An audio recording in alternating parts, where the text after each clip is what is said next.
एमित दिने 300 मारिबी फाइनाल कहले भैभव जेतोल से मैन ऑफ द मैच पाइले tri nation series final Sri Lanka A विपक्ष में भैभव का बैटिंग देखिक लगुला भैभव 300 रन करदे 50 ओवर।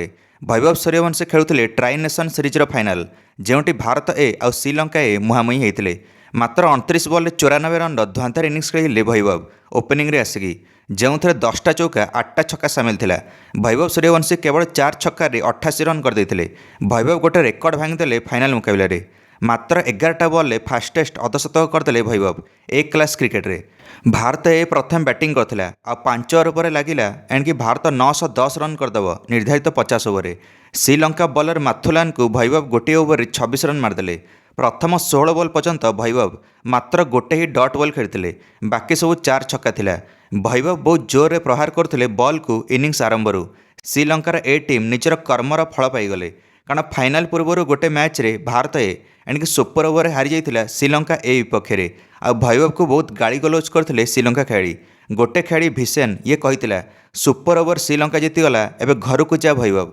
आउ गोटे खेलाड़ी कही एटा आईपीएल नुह जे मारी पकेबू तो इंटरनेशनल फॉर्मेट सूट खाऊनी तो जगह आईपीएल ठीक अच्छी। यह शुणी भैभव कही मु तुम को फाइनाल देखी जब मु कौन करी आउ श्रीलंका ए अवस्था खराब करी फाइनाल आ भैभव ता कर देखाइले एणिकी भैभव ट्राई नेशन टूर्नामेंट फाइनाल पर्यंत 50 रन भी करनथिले गोटे भी ओडीआई मैच रे। किंतु ट्राई नेशन सीरीज अंतिम मुकाबला भैभव बर्षिले। ट्राई नेशन सीरीज प्रतिद्वंदी अफगानिस्तान ए और श्रीलंका एमाने भाभी फाइनाल पूर्व ओडीआई फॉर्मेट खेली पारिबेनी भैभव। किंतु भैभव तो चौका मारी एणी खाता खोलते ट्राई नेशन सीरीज फाइनाल आ छक्का मारिकी अर्धशतक करते मात्र 11टा बॉल। भैभव सूर्यवंशी भारत ए रो स्कोर को मात्र 9 ओवर 132 रन पहुंचाई तापर आउट होते 94 रन करके मात्र 29 बॉल। भैभव जिते पर्यंत थे भारतर अनुमानित स्कोर 50 ओवर 747 देखा। भैभव 324 स्ट्राइक रेट रे बैटिंग करते। भैभव गलापर किंतु स्ट्राइक रेट कमीगला। बाकी भारत ए रो बैटर्स मैंने एणिकी बहुत धीमा खेलिले कारण पिच सेमिति थिला। केवल भैभव भी थे जे आक्रामक बैटिंग और निजर प्रतिभा देखाई एमती बैटिंग करते धीमा पिच रे। आ बाकी भारत बैटर्स मैंने बहुत ही कम स्ट्राइक रेट रे बैटिंग कले से तो भैभव जिते आउट होकर पाविलियन जाते श्रीलंका खेलाड़ी मैंने एणिकी शाबाशी देले भैभव को। जो खेलाड़ी मैंने एणिक गाड़ी गलोच करते भैभव को एणिक गत मैच रे से मैंने सब आसिकी भैभव को शाबाशी देते कारण द्वितीय सर्वाधिक स्कोर तिलक करथिला। अधिनायक तिलक को 67 रन करने 90 बॉल लगिगला। तिलक को स्ट्राइक रेट 74 थिला। भैभव 324 स्ट्राइक रेट बैटिंग करते जहाँकि आकाश पाताल तफात थिला। ऋतुराज गायकवाड़ जे उप अधिनायक से भी 51 बॉल 40 रन कले।